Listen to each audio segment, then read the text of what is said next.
Hey everybody, welcome back to Watching Watchmen. Today we're talking about season number 1, episode number 7. Now, if you watched the past few episodes, I have absolutely adored them, thought they were Emmy worthy. This episode was just sort of okay until the big oh shit ending. Now, the majority of this episode focuses on Sister Knight's character as she is still trying to come back into reality, have her own memories back after essentially overdosing on her grandfather's memory pills. So what she essentially is doing is having this like sort of IV pump type of thing, which Lady True is providing her at her facility in order to pump out those drugs and sort of get her own memories back. Although she does still kind of go back and forth and drift between the two memories, but we do get to see a little bit more of her backstory as well as where she got her name of Sister Knight. It's actually from a VHS tape she really liked as a kid growing up in Saigon, where her father was stationed with her mother. So essentially that's where they got that from. We get a little bit of backstory on her tragic past, not only with her parents dying, but also with her grandmother dying. She actually had probably one of the most tragic backgrounds that I think I've seen in a while in terms of a kid's story, or not necessarily a kid's story, but their sort of growth and where they came from. I think she definitely has had one of the most devastating in terms of tragic events. She has definitely been that type of character.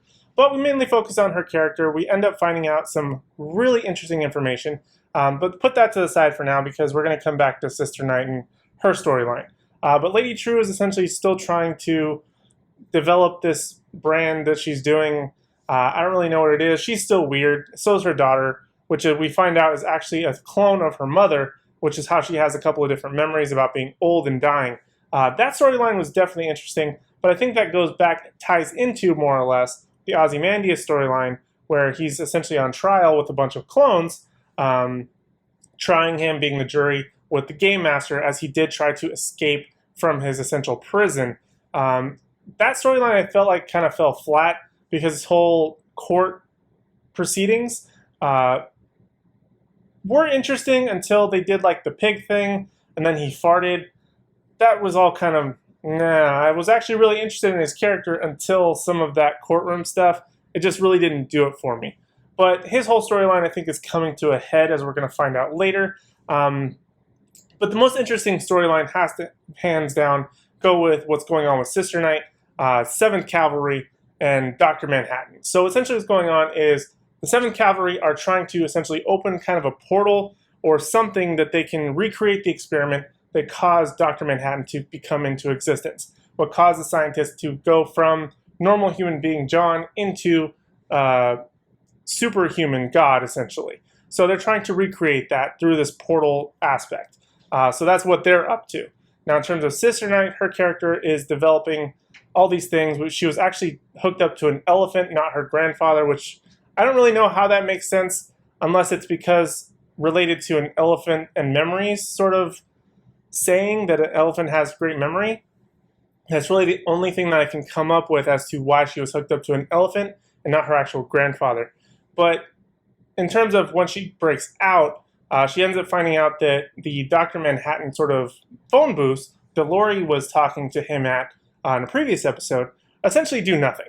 So Dr. Manhattan isn't even on Mars. He's not listening to any of these tapes. He could give a crap. He's actually on Earth and in Oklahoma. And actually it turns out that he's not just any character. He's actually Cal, Sister Knight's husband. And so he doesn't really remember anything in regards to being Dr. Manhattan because he actually has some kind of thing in his head that's causing him to suppress those memories or that identity some way, which we're going to find out a lot more in the next episode, which I'm definitely staying tuned for that one. But how they sort of developed that Dr. Manhattan isn't where he's supposed to be or where people think he is. He's actually hiding on Earth as a normal person.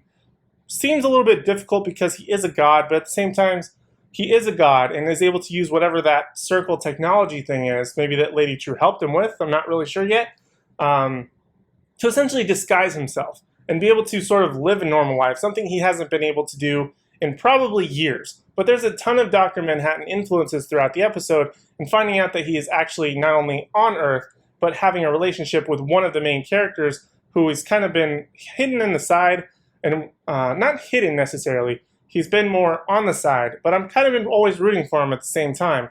It was really interesting. It was a big twist, a big reveal that I definitely did not see coming, and I'm always a big fan of twists that I didn't see coming, and this one definitely hit the nail on the head there. So this is going to be a kind of shorter episode than what I normally do because I felt like the episode was kind of just meh for most of it until that big oh shit reveal.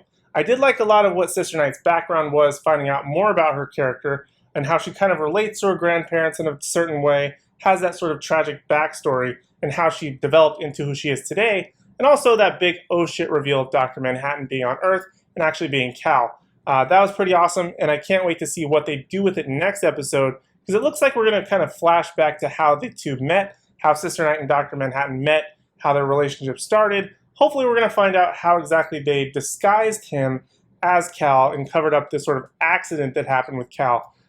Really intrigued to see what happens there. But definitely going to be staying tuned for next week. This episode, sort of okay till that big reveal. But I still definitely recommend checking out. This series is totally worth the watch. Highly recommend it. But if you have seen the episode number 7, make sure you let me know your thoughts and opinions down in the comment section down below. Really, other than that, that's all I have for now. Thank you guys so much for watching Watchmen with me, and I hope to see you in the next episode.